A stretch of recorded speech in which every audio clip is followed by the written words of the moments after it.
Hi there. As more kids are diagnosed with sensory issues, the push is on to make activities fun and inclusive for everybody. That includes Halloween traditions, trick-or-treating. Here with costume ideas and other tips for a sensory-friendly Halloween, please welcome from Families for Effective Autism Treatment, Hanna Green. Thanks for being with us. You know, maybe people are not familiar with, if you don't know that much about kids living on the autism spectrum, you might not realize what they're experiencing from a sensory standpoint. Can you explain? Absolutely. So sensory issues can range from pretty much anything sense-related that really overwhelm children with autism.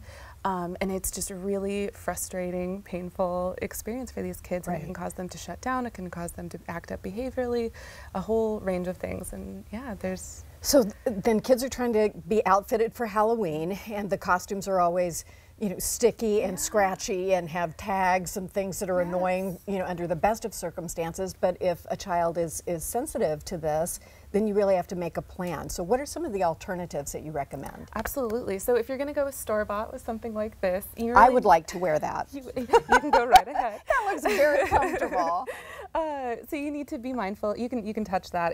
It's a really not great material, and it's got seams. But you know, if your child is dead set on something like this, you can always use like a lycra, stretchy, comfortable shirt underneath it as a really good sensory barrier, so they're not really feeling that.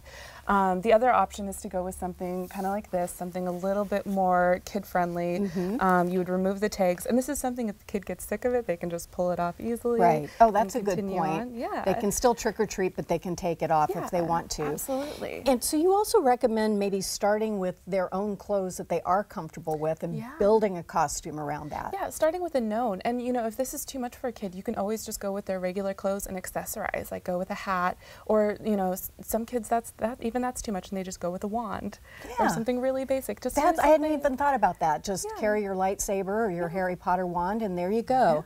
And we as adults greeting kids at the door need to be mindful of this too, right? You know, that they may not have much of a costume on. We don't need to say, where's your costume?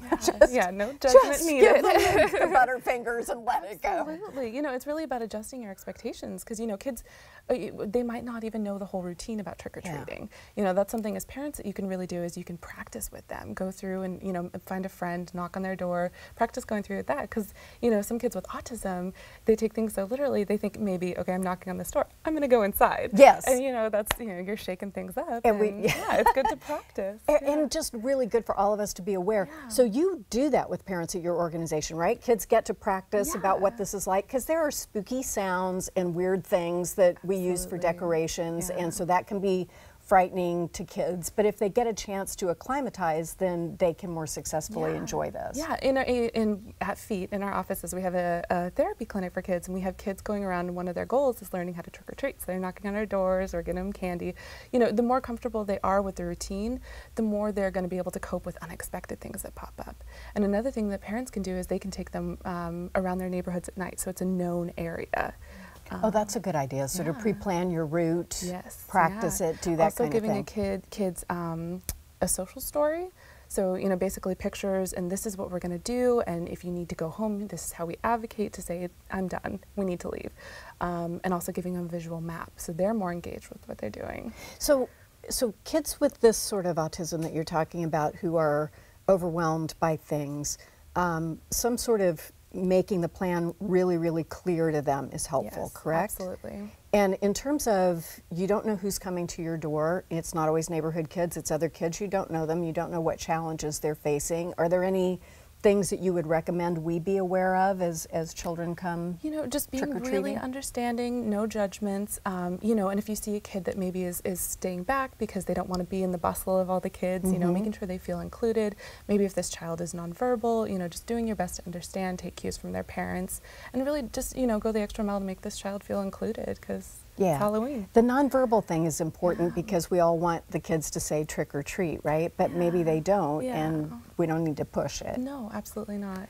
So what have you learned about kids living on the spectrum and what they have to offer? We talk a lot about what they need and what accommodations there are, but there's also just this wonderful set of talents and thoughts that kids have that we need to enjoy and embrace. Yeah, I mean, every single one of them has a spark in their own little ways, and it's just about taking the time to really see that and getting to know everyone, because every person in this whole wide world has something to say, and you know, everyone just wants to be loved and accepted. Right, and to be able to participate in the things that happen. Yeah. So I want to just go back to something you said earlier. If I open my door and somebody comes in, assuming it's a child and not an adult, what's a good way to handle that? I mean, in that situation, hopefully the parents are with them and they're going to be taking cues. Another situation that could come up on Halloween is bolting. So a child running away from their parents. Yeah. So sometimes when children on the spectrum or with sensory issues get really overwhelmed, they can tend to elope or bolt away from their family. And it's a very serious thing. And you know, something that can be done for that is A, being really prepared as much as humanly possible, and B, maybe providing a bracelet with identification and a phone number for the child. Which is probably a good idea no matter what, because you can get separated from your child in a crowd or who knows or what. Or a store or anything, yeah.